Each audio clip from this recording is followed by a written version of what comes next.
Good evening, everyone. Thank you for being here this evening on Monday, March 11th of 2024. This is for the presentation of a report that was mandated at the end of 2022 and conducted during the year of 2023. So this is for the 2018 to 2022 historical analysis and the 2023 to 2028 financial framework conducted by Raymond Chabot Grant Thornton. And we have Nicolas Plante to my right, who was the primary on this file and who will be presenting this report and work and answer any questions that you may have. So this will be in English. If there is anyone who would like us to speak in French or answer in French, you'll please signal. To my furthest right is Martin Houde, who was the Interim Director General during that period and who is currently our Coordinator of Special Projects. And to my right is our Directrice Générale, our General Director, Marie-Jacinthe Roberge. I also would like to thank the councillors who are here this evening. So I see Doug Smith at the back, there's Benoit Blais, Reed Thompson, and Darren Legault in the room. And so thank you all for being here. This is being recorded. And just to keep that in mind when you come to the microphone at the end to ask questions, to know that even though this is not in immediate availability outside of the room, as we wanted to bring people into the room and have a conversation with us, this will be available to the public within a few days, and as will the reports and the presentations. So this is a summary presentation for you this evening to really bring the big lines, and then there is a much more detailed report. Both will be available on the town's website in a few days. So I will now pass la parole, the microphone, to Nicolas Plante. Un, deux. Yeah.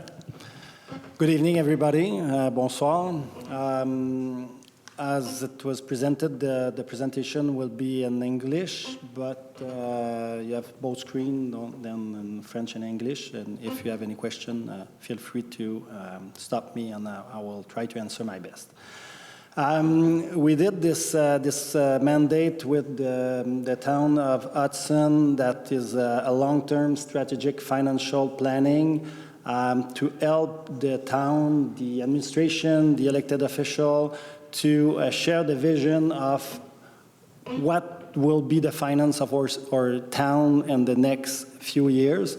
Then it provides a clear picture of what the costs, what the investment, and what the revenue, the tax burden will be in the next 5 years.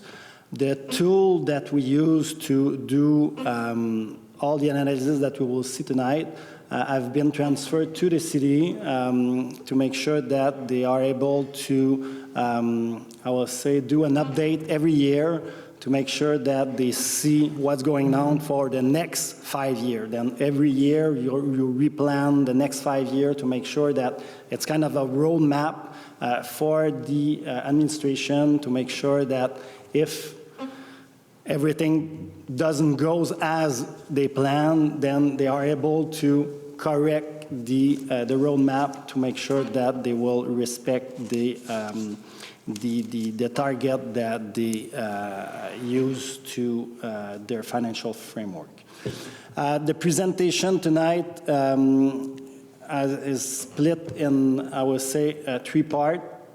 The first part is a historical analysis. We did those analyses to make sure that we understand where the city, the town is coming from, what was the increase, what was the wealth that was generated in the last years.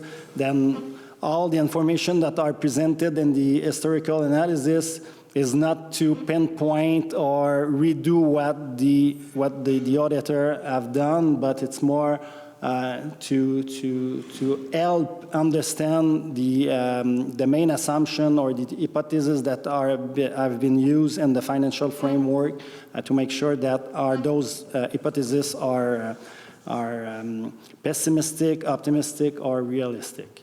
Then I will present the financial framework 2023 to 2028 and some optimization of the financial framework to kind of have a more stable tax burden increase.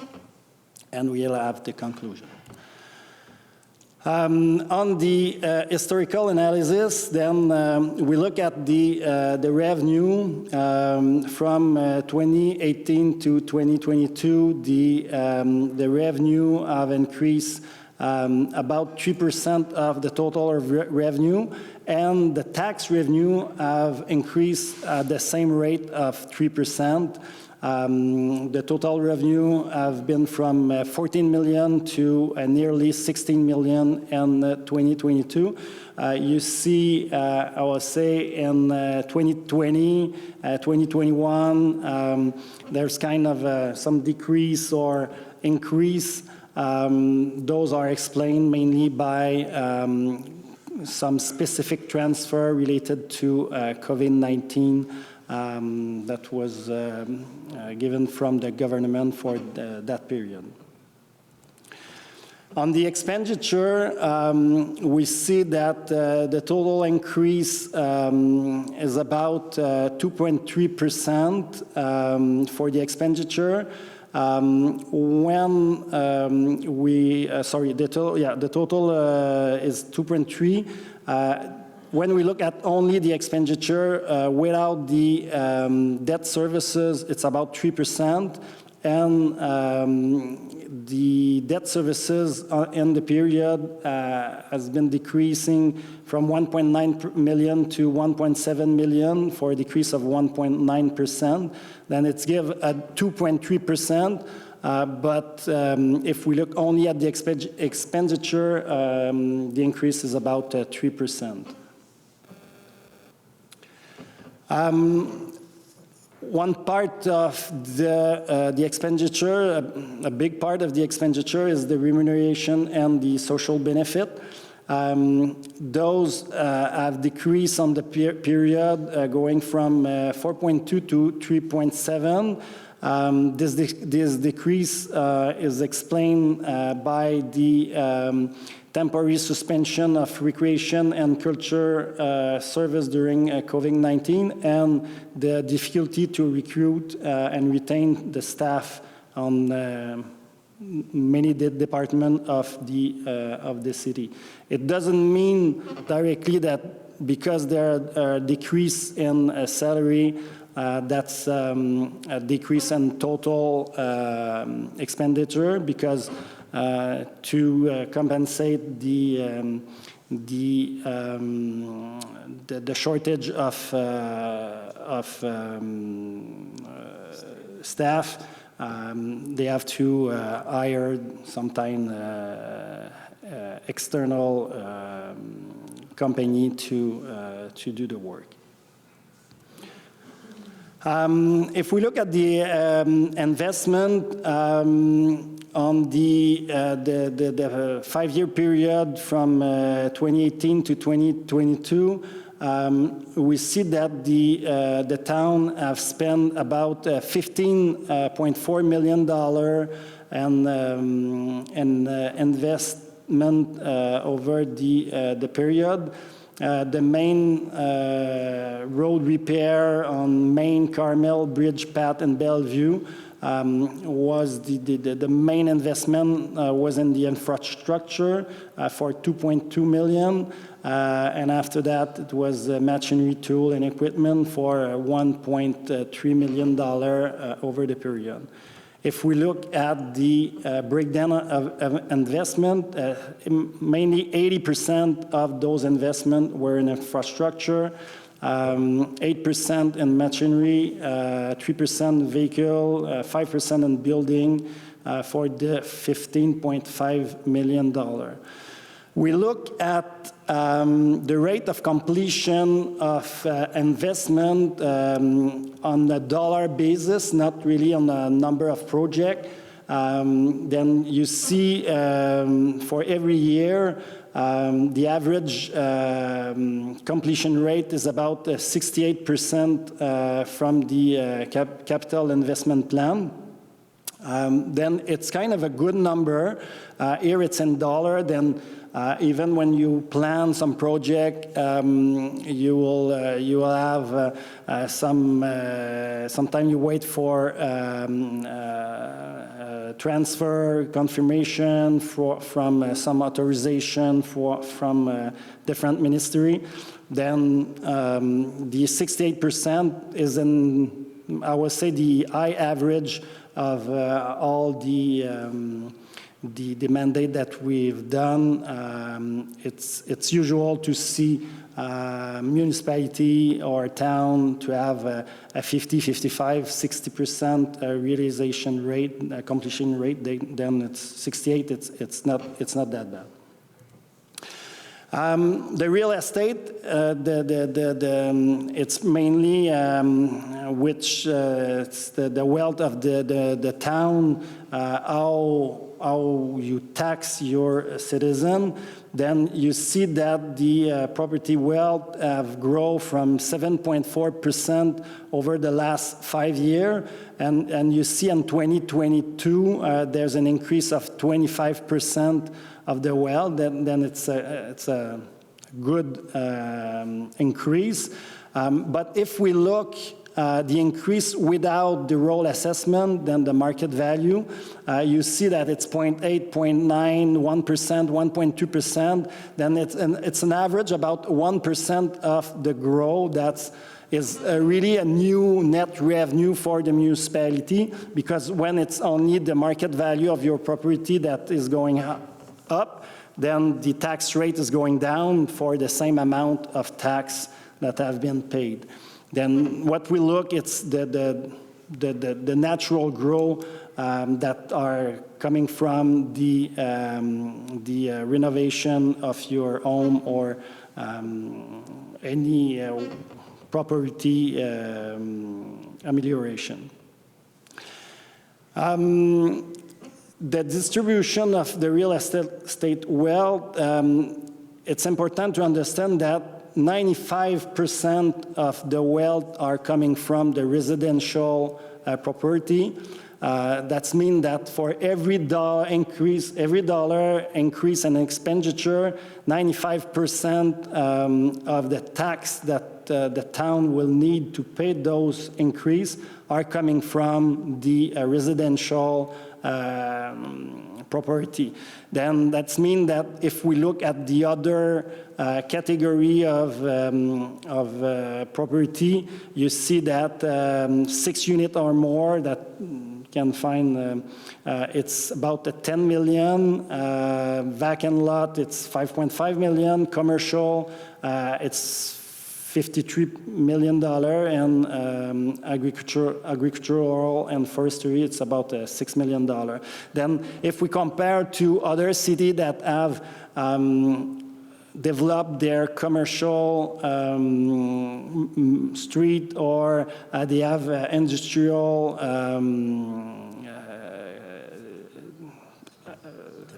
development on their territory, they are able to tax sometimes 2-3 times a higher tax rate than the residential. Then it gives more revenue, more space to the town to do some project or finance some expenditure. The tax burden have evolved about 6.3%, or sorry, the average home valuation have evolved of 6.3% on average for the last 5 years. You see that the value has grown to $100,000, sorry, in 2022. The tax burden or the tax bill have evolved about 2.2% on average for the last 5 years. You see that in 2019 it was about 4.6%, 2020 minus 1.2%, 2021 1.3%, and 2022 4.2%, for an average of 2.2% on the period. And you see, even if the property valuation have increased much more than, I would say, about 25% in 2022. The tax bill have increased only for 4.2% that year. The debt.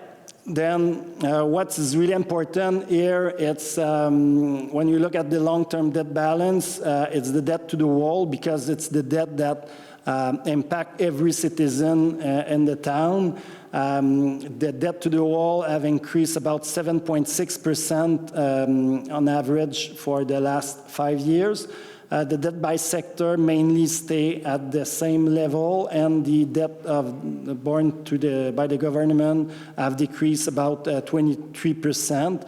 But the debt from the government is kind of a wash. Then you have the expense, and you have an equivalent revenue of transfer that is coming from the government that makes that there's no impact for the citizen for the long-term debt of the government. Two ratio that we look at to see the yield of the town, the total net debt revenue, the total net debt on the revenue, then it's grow from 153% to 167%. But one that is, I would say, the main ratio that we should look at it's the debt to the wall on revenue, because that's the main ratio that have an impact on my debt services, and we'll look at it after. You see that it grew on the last few years from 103% to 123%, and a total growth of about 20%.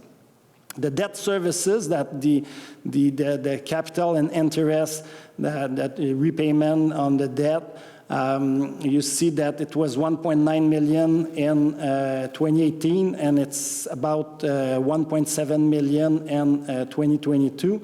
It's represent about 12% of the total expenditure of the municipality in 2022. Then it's still under control. I would say the average of debt services on expense in the Quebec municipality, it's about 15 to 17%, depending on the years.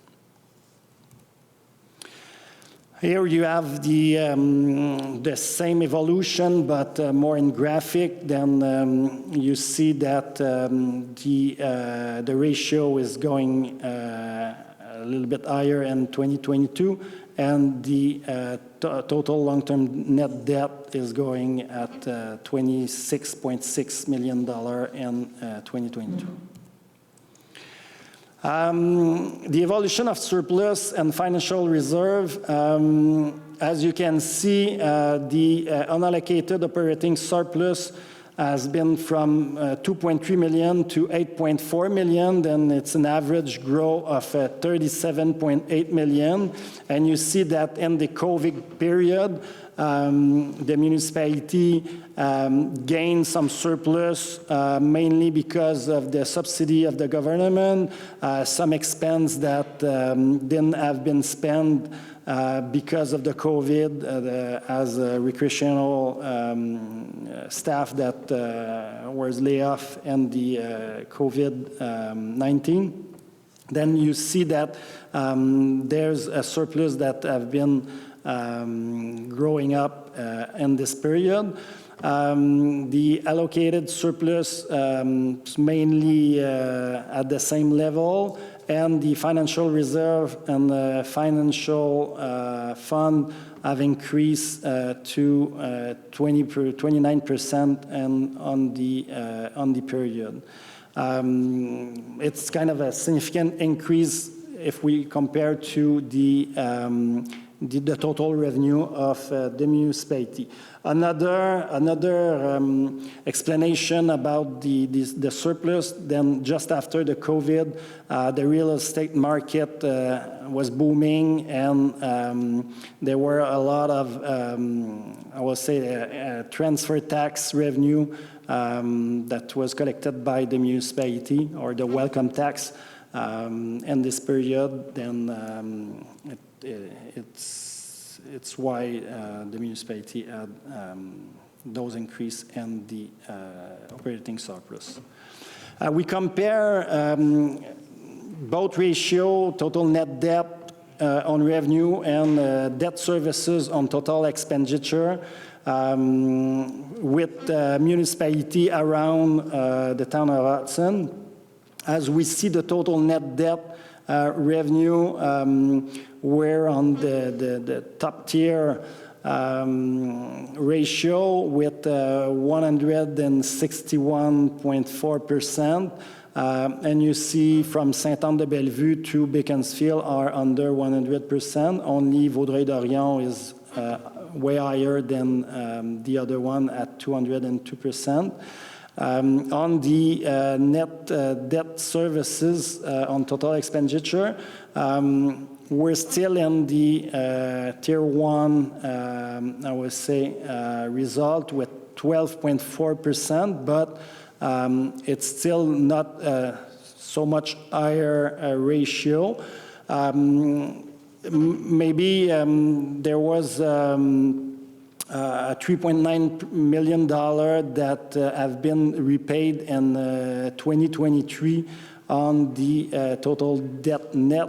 That's bring the ratio from 161.4 to 137.8%. It doesn't change the position, but it's at a decrease on the ratio.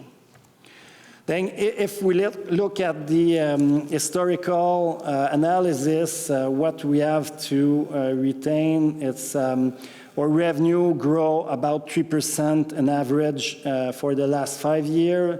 The expenditure have increased about 2.3%. We invest about $15.5 million. It represents about $3 million per year. The property wealth have grown at 7.4% average, and I will say the net growth of property wealth is about 1%. The tax burden have increased about 2.2%. The long-term debt have increased about 5.3%, and we had a growth of 27.7% in the surplus and reserve for that period. Then we look at the past, now we'll look at the future with the financial framework. Key assumption, there's many more assumptions, but the main one are here. Tariff revenue are indexed about 2%. We ask the Union des Municipalités to see what will be the increase on the fiscal pact. Then we had about $300,000 in 2024. Transfer duty have been reduced by 20%, the welcome tax, because of the economic market. We did 4% indexation for operating expenditure. We use interest rate of 5.5% in 2023 and 2024, and we decreased after 24 of 0.25% annually. Then that's the financial interest rate that we use for capital project. We did a repayment of about $600,000 of debt to the wall. The working capital repayment is approximately $350,000 per year, and we didn't consider any development project in the forecast. Then what we plan on property wealth is about the same growth of 1% that we see in the historical analysis. Then we exclude the market grow. It doesn't mean that your property will not grow in the future, but generally speaking, when we grow the value of the average home, then we decrease the tax rate of an equivalent, and then we increase for the needs of the town. Then we plan about 1% for the renovation and house expansion of existing unit, and no additional unit from development project have been planned. Then that means if the municipality do or realize some development project, that means that it will bring more revenue, in this case, to the municipality. For the investment, then you remember that for the past 5 years, we had about $15 million of investment.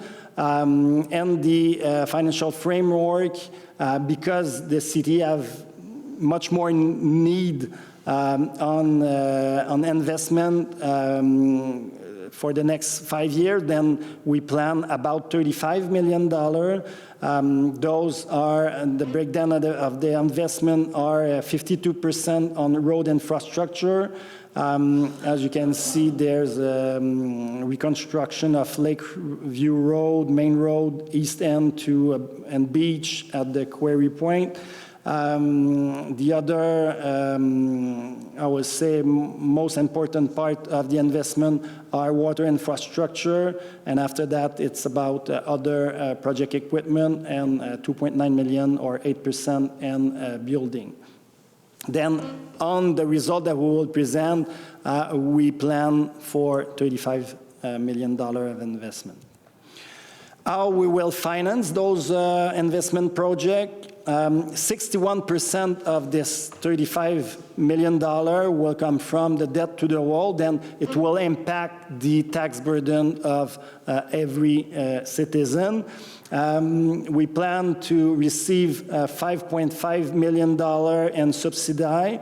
We will use $5.6 million of the unallocated surplus that was about $8 million, $8.2 million. The working capital that we plan, about $350,000 per year, then we'll use $2.1 million from working capital. Debt to the sector, it's about $240,000, and park fund for $100,000. When we look at the financial projection, then those are the revenue and the expense that are generated for the town. Then you see that our expense are growing about 3.6%. Historical data was combined, it was about 2.3%, 3% on average for the expenditure. Here, with $35 million of capital project, with a $21 million financing by the wall, then you see that the debt services, capital and interest are growing about an average rate of 6.7%, and it's grow from $2.1 million in 2023 to mainly $3 million in 2028. And the revenue are growing at a rate of 3.7%, and the property tax about 4.7%. The total net debt will increase about 1.7% per year. But if we look at the debt to the wall, it will increase from 19.5% in 2022 or $22.2 million in 2023 to $27 million in 2028 for an average growth of 4.5%. The debt by sector is decreasing from $7 million to $4 million, and the debt of the government is continually decreasing from 1.6 to $0.5 million. If we look at your ratio, you see that in 2022, the debt to the wall on revenue was 123%. It's increased of about 17% to 140% in 2028. And if we look at the debt services, that we saw a decrease in the past 5 years. It's grown from $1.7 million in 2022 to 2.9%, but we're still at, I would say, a ratio of about 15% in 2028, with 14.9% is still in the average of, I would say, Quebec municipality.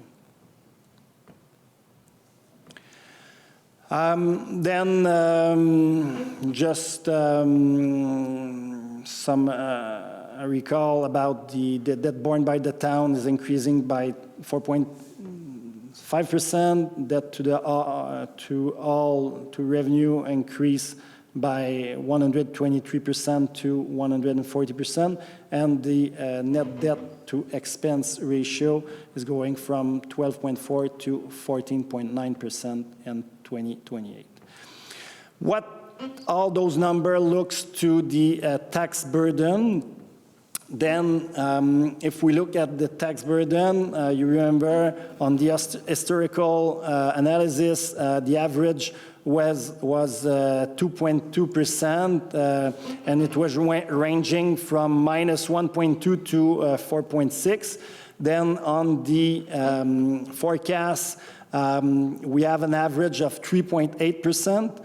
But it's going from 0.8% to 7.3%. It's for sure that on our financial strategy or optimization, we will try to have, I would say, the same average every year. Then if it's 3.8, to try to have 3.8% every year, and don't have a 5.2, go to 1.5, up to 7.3, go down to 1.8%.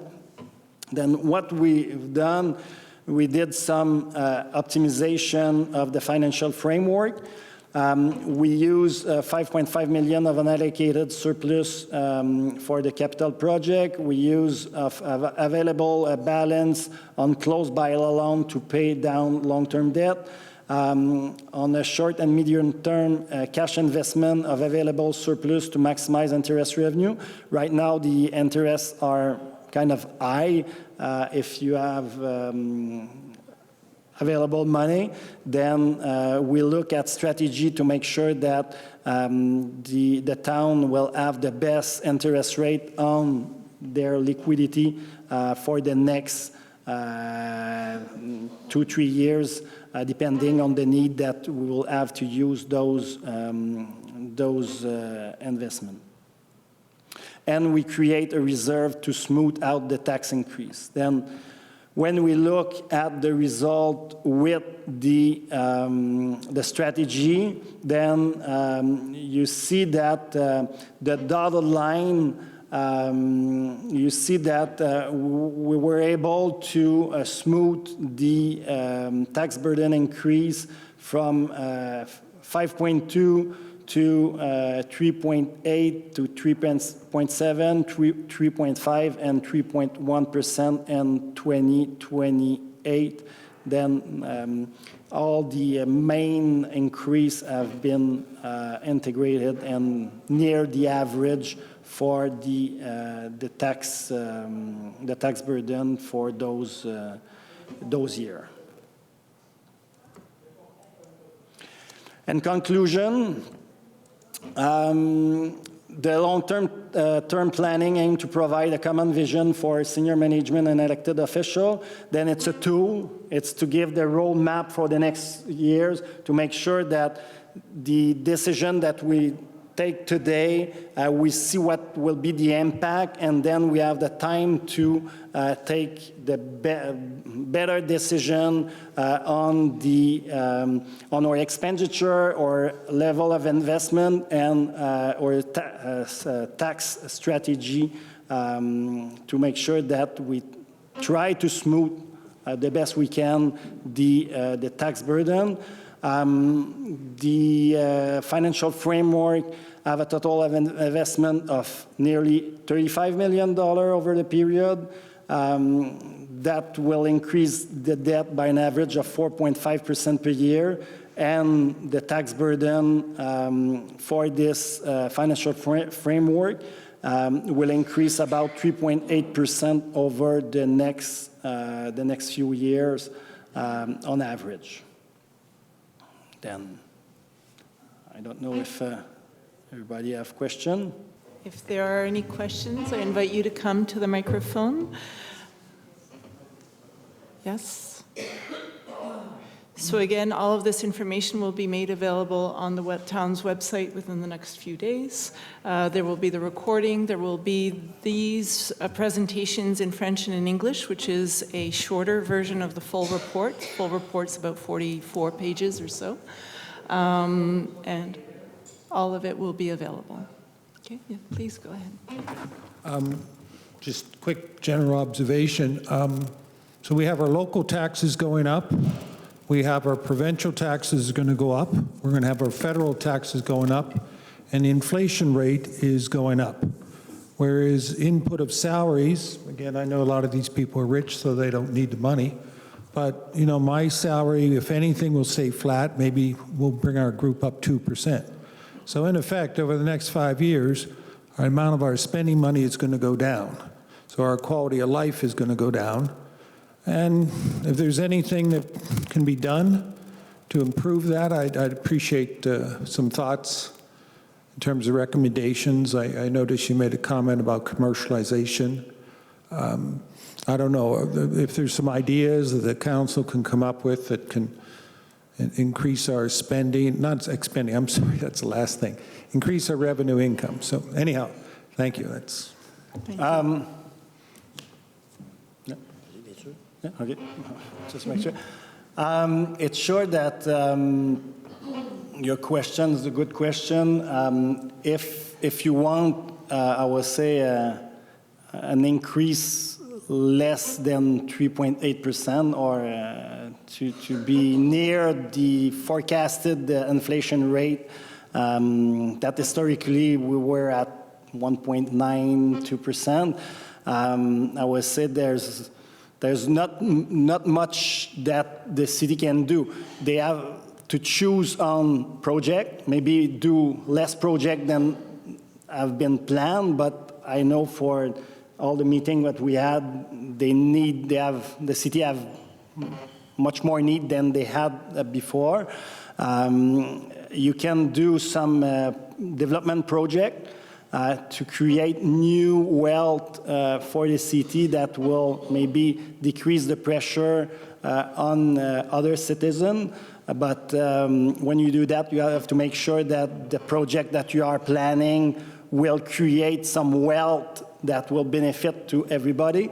Because if you plan, develop some new housing sector or development, and every house that you build will cost you 10% more in expenditure and on debt that it will generate as a revenue, then it's not necessarily a good strategy, but you have to look at it.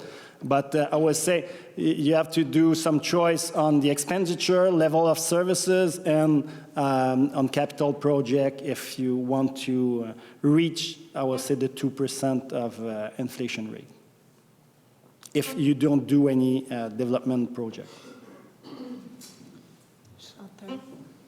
Yeah, since we didn't have the complete documentation tonight and it's not easy stuff to digest, will we have another opportunity to ask a question about that planification or projections?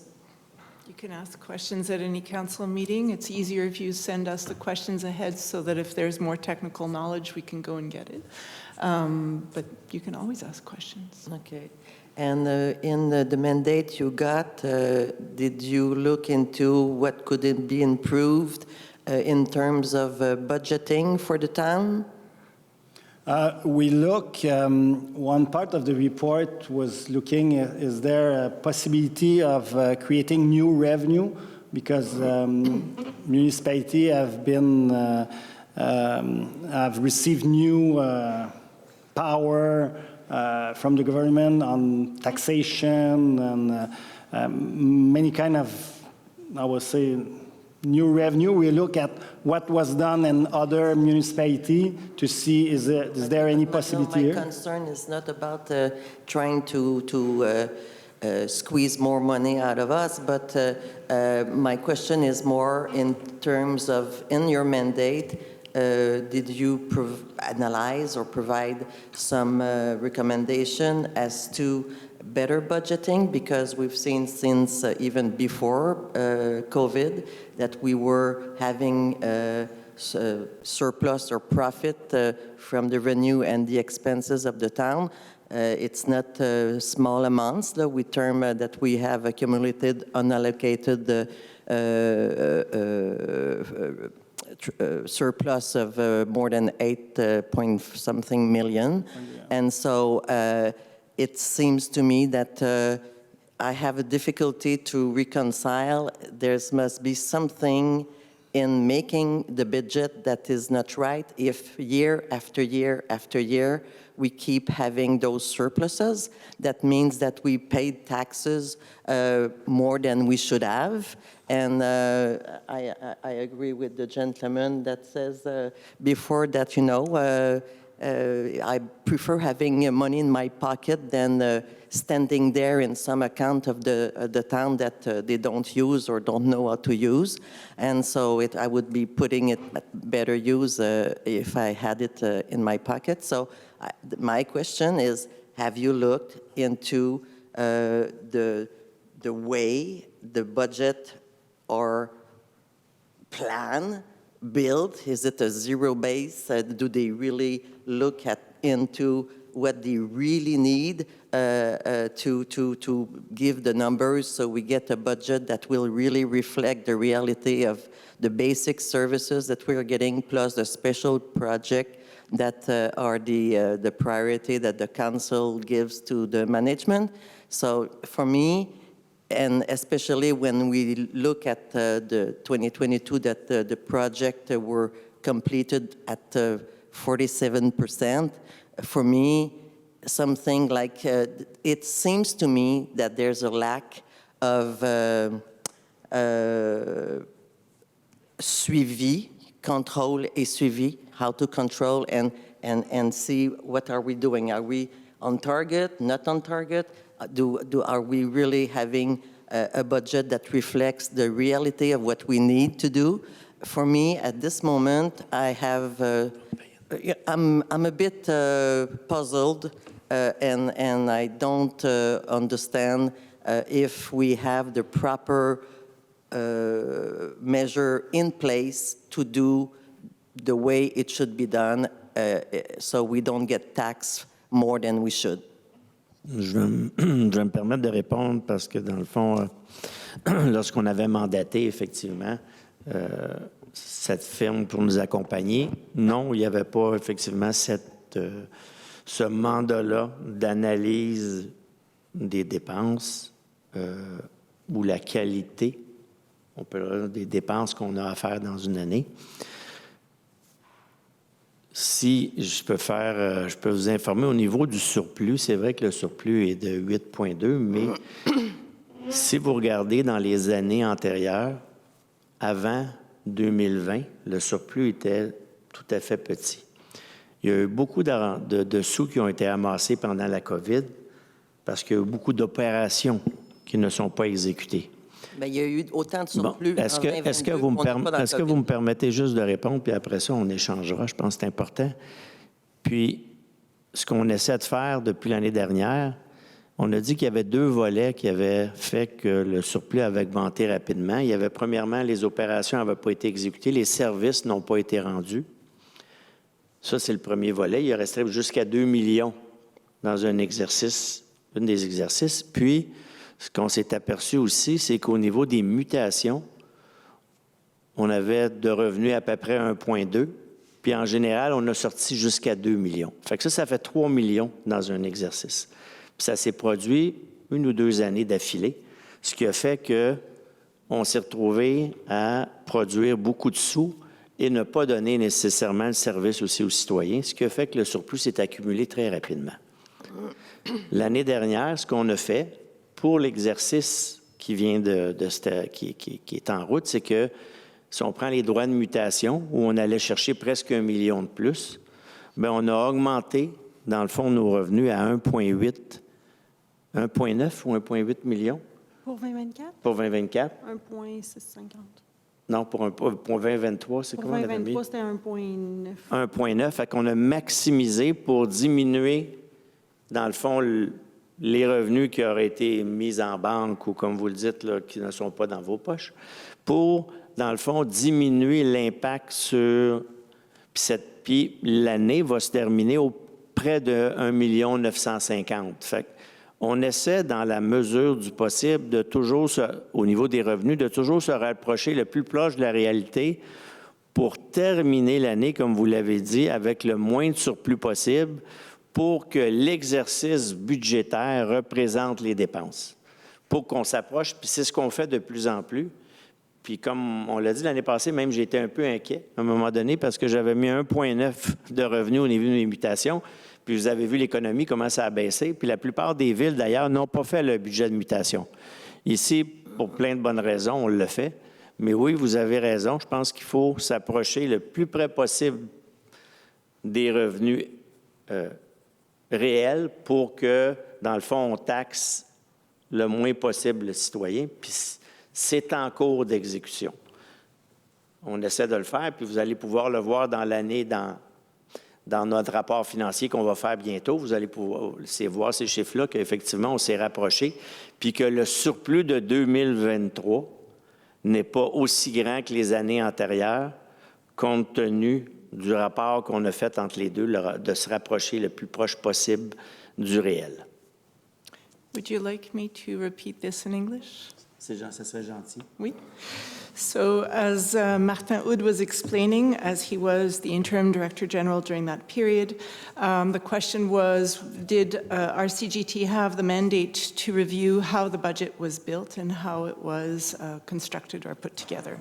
And his answer was no, they didn't have that mandate to analyze.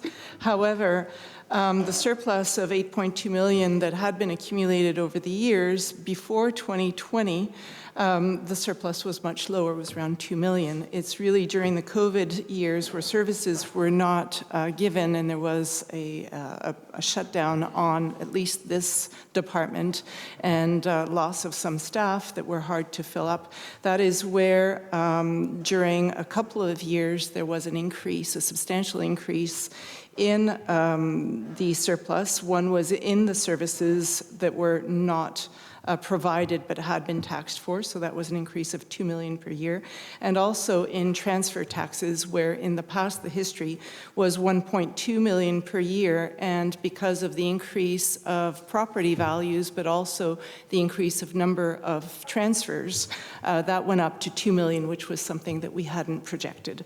So when you put that together, it's 3 million per year over 2 years, so that brought us to the extra, the 6 million.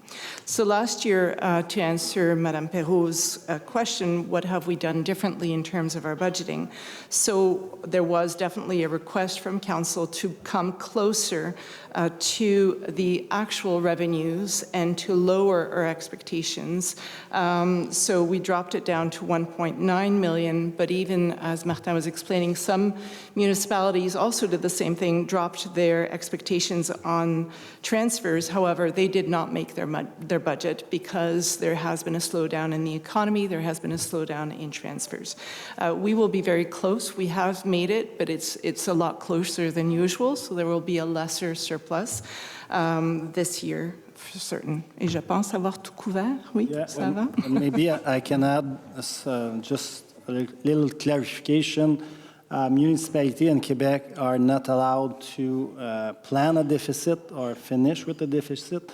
Then when you look at the budgeting process, they tend to have a prudent approach on its expenditure and revenue to make sure that they don't finish with a deficit. If I exclude the COVID period. Question, si je peux. Je trouve intéressant la comparaison qui a été faite, le choix de ville. Je ne sais pas si ça ferait vraiment une grosse différence, mais de nous faire une comparaison qu'entre Vaudreuil-Soulanges ou Pointe-Claire, Dorval, all of these cities that have larger populations than we have and have a much larger tax base, light industrial, heavy industrial. Would it affect where we sit in that graph in terms of comparisons if we were just to compare with a town, a municipality such as ours with a tax base of 2,200 taxpayers and virtually no industry? And the report, complete report, we did both. We compare with the nearest town of Hudson, and we compare to town with similar taxation structure, similar population that don't have or have only light commercial property. Then you have both. But, and I think in the both, I didn't remember the second part, but I think it's mainly the same. Second question. Nous sommes précédemment résidents en Ontario, donc nous avons impact. Est-ce que ça existe ici au Québec, where they would come in and do an evaluation, they would look at property values and then base an increase over the following 5 years so that we would have 5 years to catch up to the 5th year evaluation of the market increase? On parle, is it étalement? Ici, c'est l'étalement. Probablement que vous parlez, c'est aux 3 ans.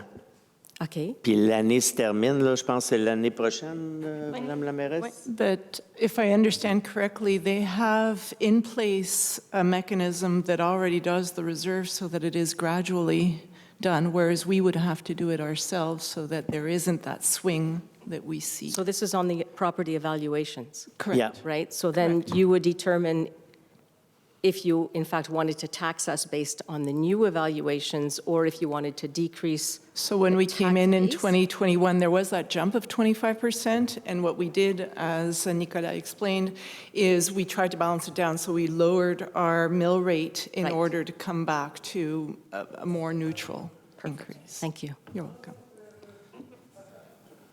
Monsieur Diane. Merci aussi pour la présentation. Quelques petites notes ici. Pour avoir fait des projections à peu près toute ma vie, toute ma carrière, on a fait 2018-2022 l'exercice pour regarder le passé. Là, on vient de faire 23-28 des projections futures. 23 est terminé. Est-ce qu'on a rapproché la projection 2023 avec la réalité 2023 pour s'assurer que notre point de départ de la projection est correct? Dans les faits, le 2023 n'était pas une projection, c'est juste qu'on n'avait pas les résultats finaux. Là, on a mis les résultats, je pense, préliminaires au niveau de la projection, mais quand on a fait l'analyse, là, on l'a fait à l'automne 2023, donc on ne pouvait pas avoir les résultats finaux, et ils ne sont pas encore disponibles. Là, ils vont être disponibles En mai. en mai. Là, donc c'est plus pour ça qu'on ne l'avait pas mis dans l'analyse historique. Là. Si les résultats auraient été accessibles, on l'aurait ajouté là, dans l'analyse. Mais ça serait intéressant de regarder quand 2023 soit totalement disponible, de vérifier que notre enlignement pour la projection est adéquate là, pour la première année. Parce que si on diverge à la première année et après Mais ça... c'est un exercice qu'on va faire année après année, d'ailleurs, Ouais. pour, dans le fond, voir par rapport à nos projections où on va se situer. C'est un outil, dans le fond, d'aide à la décision, mais que dans le temps, va prendre les couleurs de ce qu'on va réaliser là. L'idée, comme vous l'avez dit, je pense, c'est d'ajouter une année aux 5 ans. À chaque année, d'ajouter une nouvelle année pour être capable d'avancer dans le temps, de toujours avoir Exactement. un plan 5 ans. OK. L'objectif de l'outil, c'est toujours d'avoir ce roadmap-là to see are we going in the right way or we have to adjust our projection. As an example, ou comme exemple, dans le document, c'est sûr qu'on l'a travaillé à l'automne, donc avant la réalisation du budget de la municipalité. Puis on était autour de 5 de projeté en 2024, puis je pense que le réel a été autour de 3,8 3,9 Donc, déjà la Ville, avec cette information-là, a fait des ajustements parce que certains revenus étaient plus hauts, certaines dépenses étaient peut-être moins élevées que ce qu'on avait prévu. OK. Maintenant que tout ce travail-là a été fait, il me semble que ce qui serait intéressant, parce que j'ai vu, vous avez donné des hypothèses au début, ça serait intéressant de rouler des scénarios testing. Parce que si on dit la best estimate, c'est ça, puis on est confortable avec, maybe they're going to be surprised if inflation sticks at 3.5. What happened? Things like that to be able to manage ahead of time with surprises. I take issue with the wording you use, optimization, while you really meant is smoothing.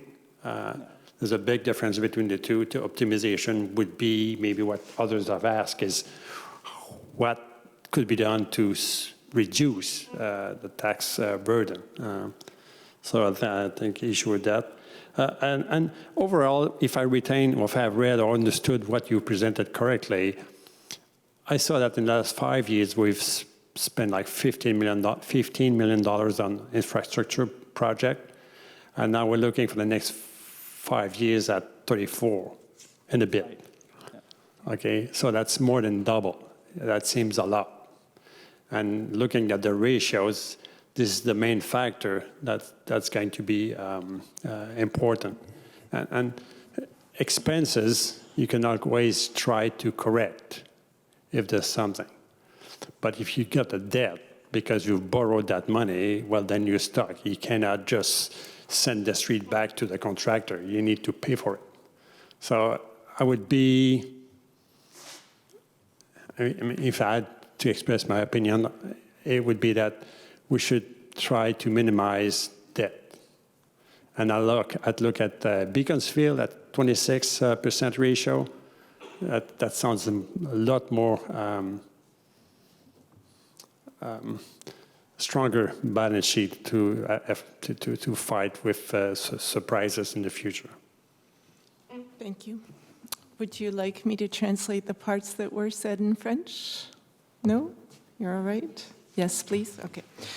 So if I go back, the comment from Monsieur Dion was that the analysis was done in the autumn of 2023, or actually the answer of Monsieur Plante was that the analysis was done in autumn 2023. And the question was, have you, since the history was completed in 2022 and then there's projections, have you at least used the first year to see whether you're on track or not? Is this a tool that is functioning and how have you adjusted? And so it is a tool for us, and it is something that we use. The staff have les outils, they have the spreadsheets so that they can do scenarios and they can see what is the impact of increasing either investments or changing that mill rate as well. So indeed, that is the goal, that every year there would be an adjustment made and also a review made whether we're on target or not. And as an example, Monsieur Plante gave that when he looked at it in 2023, at that point we were projecting a 5% increase and actually used that tool and lowered it to 3.8 in order to stay with the option that we have retained or the scenario. And I believe the rest was said in English, so we should be all right. Thank you. Just looking quickly at the graph, I noticed that a lot of our tax base is on vacant land. Up to, like, quick look at it, looks like almost a third. Is it possible that we should be increasing our tax base on that vacant land to increase the building rather than have the... I believe we already have, but is it 30% on vacant land? Notre revenu de taxation sur les lots vacants? Non. Je pense que c'est pas mal au maximum la taxation. Ça va jusqu'à- Notre revenu sur la taxation, c'est- It ouais. was what we presented. It was the value of the vacant land. It's a total value of $5.5 million of, I would say, property wealth. The maximum tax rate that you can use on vacant land, it's now it was 200%. And if you have a residential tax rate of $1, you could tax $2 for the vacant land. But in December, it's the bylaw 39 that was approved by the government, and they give the power of municipality to go up to four times the residential tax rate. Then for my same example, it's 4 times. Then if it was $1 for the residential tax rate, then you can go up to $4 for each $100,000 of a vacant lot. If we did that, how would it affect our budget? But not that much, because it's only $5.5 million of value. And It's not a lot, but we start with something. Yeah, Let's go to it's a that start. to work on that. I mean, the government is saying Yeah. now we have to infill, right? I'm We agree have with to you. build houses, and we have all this vacant land sitting. It doesn't make sense. maybe it's represent $15,000 to $20,000 more, but it's not much. That's a pickup truck. But No, we it's start a beginning. somewhere. Yeah. Hello. Mr. Littner. Okay, so we're in a small town of 5,600 people with, I don't know how many taxpayers, 2,500.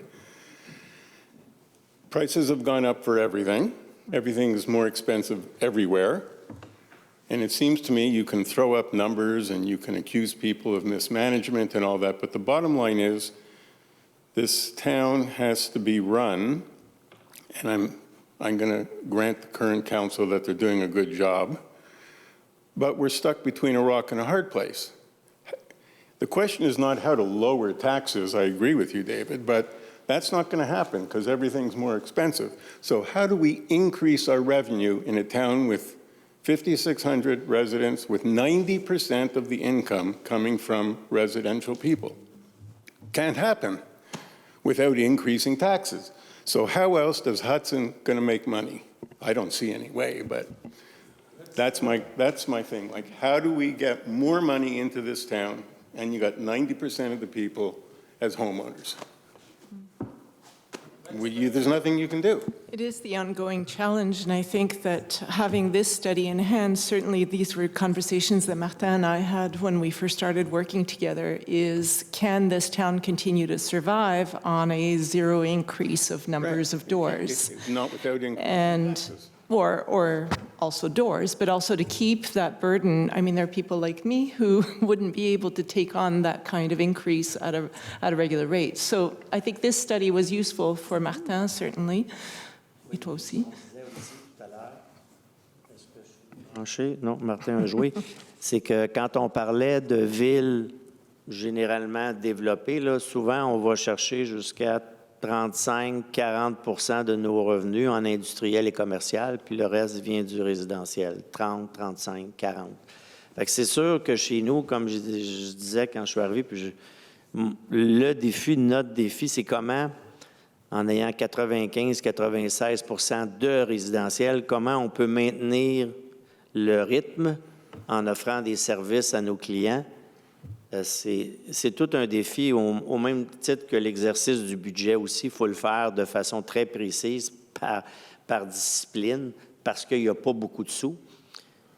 Puis j'aimerais juste ajouter aussi que oui, il y a eu pour répondre, il y a eu de l'investissement en infrastructure routière dans les dernières années, mais au niveau de notre richesse, au niveau de notre immobilier, il y a beaucoup d'argent qui s'en vient dans les prochaines années. Là, quand je parle juste de l'hôtel de ville, la rénovation extérieure, Quand je parle de Cedar, qui est juste en arrière, on est dans une maison résidentielle qui est encore résidentielle. Puis les travaux publics, c'est aussi une infrastructure qui est là depuis des années, des années, des années. Fait qu'il faut penser avec l'ensemble de des dépenses à faire, comment on peut arriver à rénover ou aménager ces bâtiments-là tout en conservant. Puis c'est pour ça, d'ailleurs, qu'on avait fait appel à SCGT pour voir comment on peut maintenir un taux de taxation. Puis dans le projet qui vous est présenté, le 30, combien de millions? 35. 35, il y a des infrastructures de route, il y a des égouts, il y a de l'eau, mais il y a aussi une partie bâtiment qu'on est en train d'étudier, quel bâtiment il faut attaquer en premier, puis qu'est-ce qu'on peut se permettre année après année pour être capable d'augmenter, oui, on l'a dit, mais augmenter de façon, je dirais, minimum pour être capable de renouveler aussi nos infrastructures. C'est le défi des prochaines années. So, Can you do in the English? Cliff Notes version? Yes, I can. So as Martin was explaining, in a town that is generally developed, the income will be split, not just residential, but usually with a part of industrial. Martin cited the percentage of 40%. So that makes it a lot easier. In our town, it is absolutely the challenge to be able to continue to provide quality services within a reasonable tax burden. And this is why we needed this financial portrait, was to see how fast can we invest in our infrastructure. We've done a lot of roads, but we also have a lot of buildings that are coming up that have been under-maintained. But so it's really about spreading it over time and making better decisions, as he said, in the budget. It's tight where they have to go department by department and line item by line item. And, you know, it's every line you have to think about it and say. And I get that, and I understand that is the issue, and I'm not criticizing that. You're right, our infrastructure is falling apart, old buildings, it's an old town, et cetera. We know all that. But that still doesn't change the fact that the source of income, Correct. we don't have a Vaudreuil-Dorion industrial commercial income. We have 90% of the people footing the bill. So where else can this town derive money? Otherwise, you're all going to have tax increases because... So there is diversification of revenue that is being negotiated by l'Union municipale du Québec, so asking for the government for different ways of receiving revenue. There's that 1% of tax, which Monsieur Plante will be much better at explaining than me. But there are other ways. That's why we look at contributions, whether it is to the developer whenever they add new doors, or whether it is green spaces. How can we diversify and spread that differently as well? But also, I think we have to manage our expectations. It is not true that we're going to be able to offer the same level of service as a Vaudreuil or a Saint-Lazare because we want to remain within a certain sort of tax bracket. Yeah, I get that. I understand that. Thank you. You're right. Oui, Chantal. I just want to do a very fast fact-checking. Am I right in understanding from what I read on the town website that for 2023, we do have a surplus or profit, or call it what you want, of 1.6 million? We don't know. 2023, on ne sait pas encore. Il y a rien de... We don't know yet, but it should be around that, yeah. Okay, so it's, do we agree that 2023 is not a COVID year? Yeah. Okay, so I made my point that there's something wrong with the planification of budget, since in a non-COVID year, we still have 1.6 million surplus. So I invite the council to take, you know, all the advice they can gather from experts and all that, and especially since there's the report of the CMQ that came out, to plan, to do a better planning of the budget, so when you decide how much you need from us, you're on a better target than it has been for If I may 8 add years. to that, in the past, the history was around 2 million. Chantal, please, if I may respond to your questions.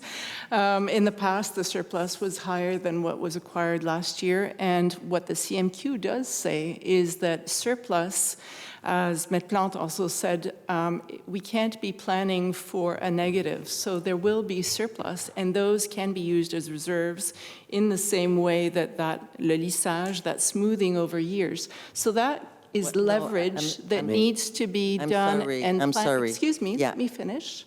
So what we need to be doing is planning for that surplus and spreading it over projects and not just doing it Okay, because. I'm not talking about the past surplus. I agree with you that it should be put at use for all the good residents of citizens of Hudson. I'm talking, the CMQ is not saying it's good to do 1.5 million surplus every year. The CMQ just saying how to well manage the surpluses. And that's, I agree with them, and I think there's a thing to be put in place for that. So we'll see if it comes true. What I'm saying is that the town are supposed to be planning a budget where every year we are, if we would have $100,000 or $200,000 surplus, nobody would throw rocks, because, we cannot measure Est-ce que vous everything precisely. me permettez de répondre But à votre I was not question? finished to my question. Non, mais juste finir à la première question. Là. Je pense que c'est important. Là, on parle de 15 millions. Un surplus, une année fiscale normale, là, quand on arrive, on ne peut pas faire de dette. Fait que quand on arrive à un 5-6 % de plus, c'est tout à fait normal. Fait que 5-6, là, on parle de 500-600 000. Notre année qui vient de se terminer, en 2023, en ressources humaines, on a, je ne me trompe pas, un 400-500 000, 600 000 qui est resté sur le banc. Ça veut dire que c'est des postes qui n'ont pas été comblés parce qu'on n'a pas de ressources. 4, 500, 600. Fait que vous êtes déjà à 1,1. Fait que c'est facile de dire, bon, la ville n'a pas bien planifié ou n'est pas organisée. Fait en partant, vous devez vous dire qu'un budget normal, un 5 ou 6 % de surplus, c'est bien managé parce que s'il se passe quoi que ce soit, au moins on sort au-dessus. 5-6, on est à 600 000. Puis là, dans les faits, depuis quelques années, on a de la difficulté à combler les postes.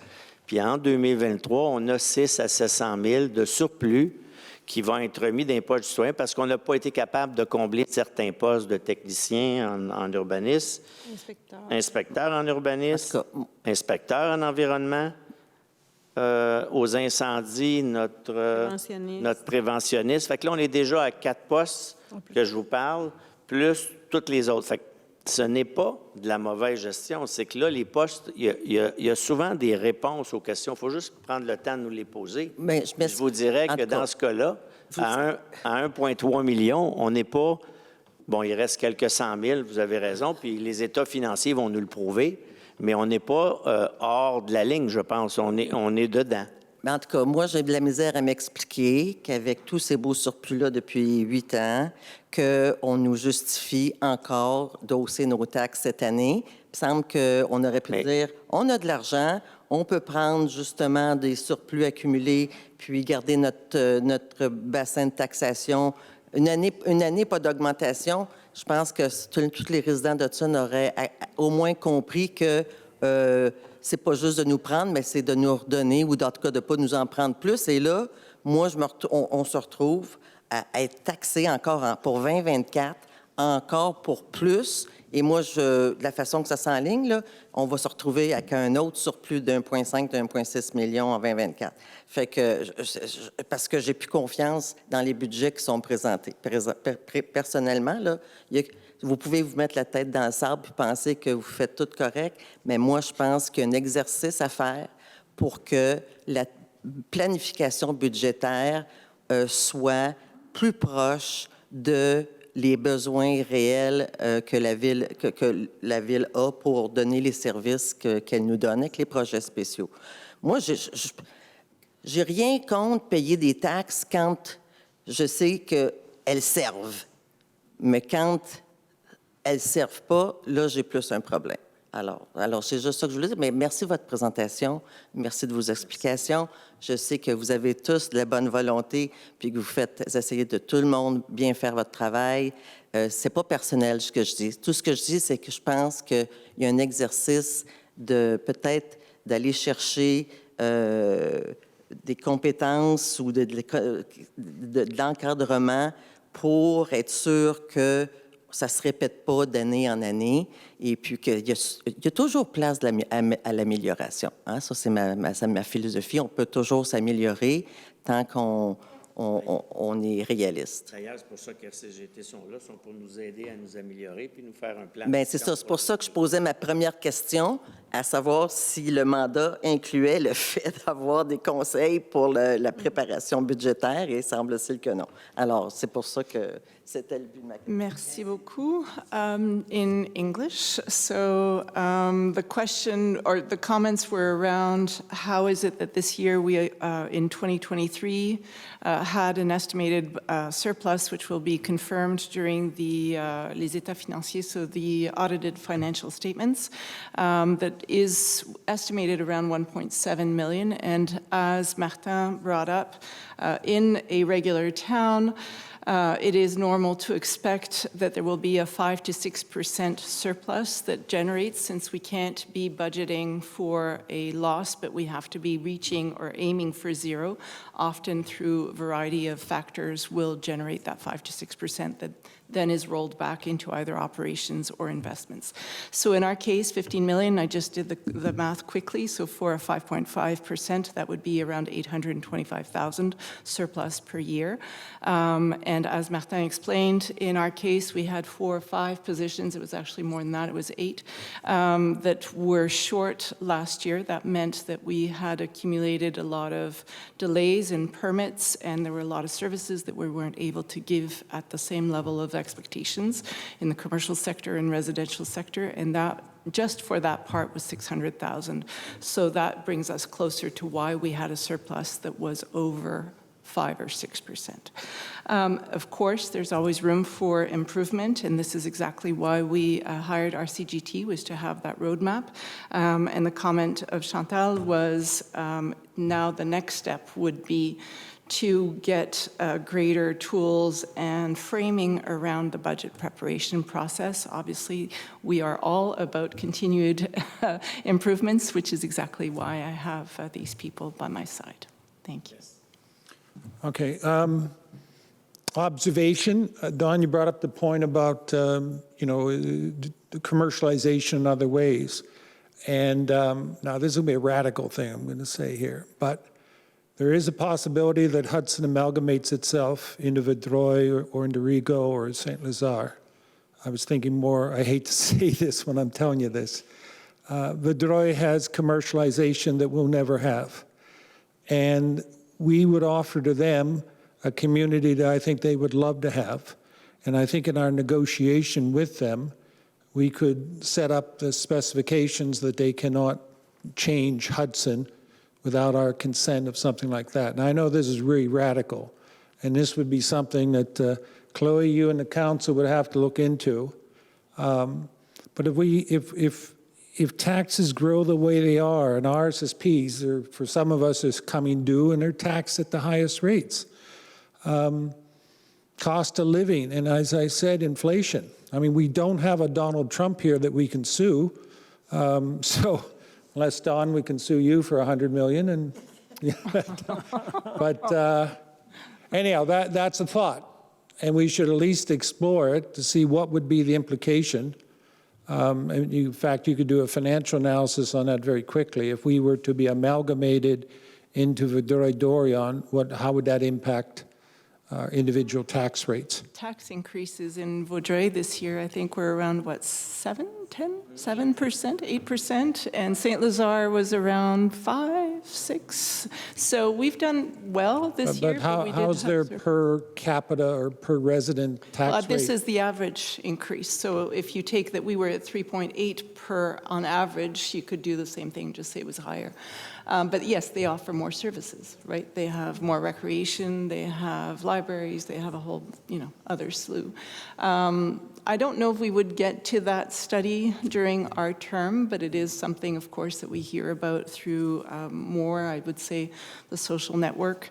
I think that it is nice to be able to be in full control, right, over what our look and feel is, what our language is as well. I think that there's a lot of identity that is very Hudson proper that perhaps wouldn't have the same ability to remain ours if we became a district of another community. Well, I agree with that, and I'd hate to see it. That's why I said it with reservation, but I don't know, is Westmont, there are communities in Quebec and in other places that have amalgamated into other communities.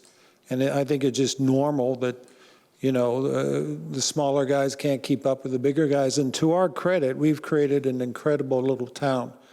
But it's expensive to have a town like this. So if the people cannot afford to keep it, and I can afford my part, so but it comes down to other people. If other people cannot afford it, and we start seeing houses running down and stuff like that, it's a thought. I thought we should at least explore it, the feasibility. And then have you come back and say, no, that it would cost us twice as much in taxes. But I don't know. Anyhow, a thought. Thank you. Thank you. Are there any others? Yes? If you don't come to the microphone, then on the recording, it won't show up. When Chantal stands up at the back, I know that we're in trouble. For a positive one, Especially for a positive It was one. just, I wanted a positive note. I love it. So we were on a smaller lot. We're here on a 30,000 square foot lot. I think we had a 12,000 square foot lot. Home, same price as the one that we bought here. Our taxes were substantially higher. We were on septic, we were on well, our garbage taxes were in addition to our property tax bill, plus we had to buy tags and put a $4 tag on every garbage bag that we put out. And that was, we moved here 3 years ago. So 3 years ago, our taxes were substantially higher for fewer services than what we pay for here. But we had a somewhat paved road. Oh, I know. It's on my list. Thank you. So if there are no further questions, we would close the evening. I'd like to thank all of you for being here.